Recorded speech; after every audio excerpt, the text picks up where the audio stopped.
Saat teduh Antiokhia hari ini, Petrus menyangkal Yesus. Bacaan hari ini diambil dari Matius 26 ayat 75. Maka teringatlah Petrus akan apa yang dikatakan Yesus kepadanya. Sebelum ayam berkokok, engkau telah menyangkal aku 3 kali.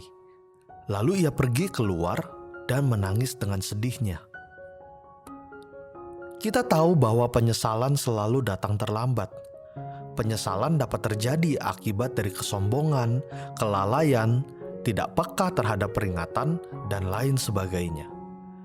Mengingat pengalaman Petrus yang menyangkal Yesus 3 kali dalam renungan kita hari ini, maka kita dapat belajar supaya hal tersebut tidak terjadi pada kita.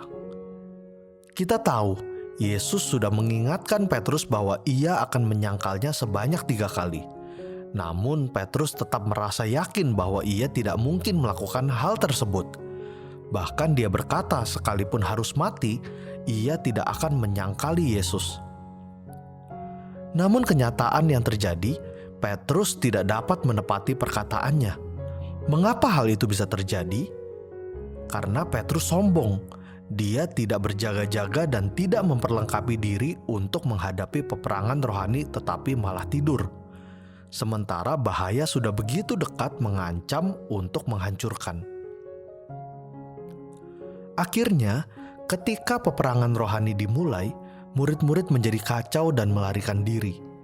Petrus pun menjadi tidak terkendali, panik, dan takut sehingga menggunakan pedangnya untuk memotong telinga lawannya yang seharusnya tidak perlu dilakukan.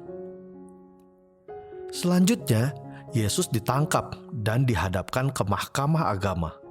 Disitulah Yesus dihakimi dan diperlakukan tidak sopan, bahkan dengan kekerasan. Bersamaan dengan peristiwa tersebut, Petrus telah menyangkal Yesus 3 kali. Lalu terdengarlah kokok ayam dan Petrus teringat perkataan Yesus. Akhirnya Petrus menyesal dan menangis dengan sedihnya. Saudara, bagaimana kita menjalani hidup sebagai anak-anak Tuhan? Apakah kita kadang merasa kuat dan mampu sehingga kita tidak mendengar peringatan dan nasihat orang-orang di sekeliling kita? Apakah kita juga pernah mengalami apa yang dialami Petrus, tidak memperhatikan teguran firman Tuhan dan hamba-hamba Tuhan?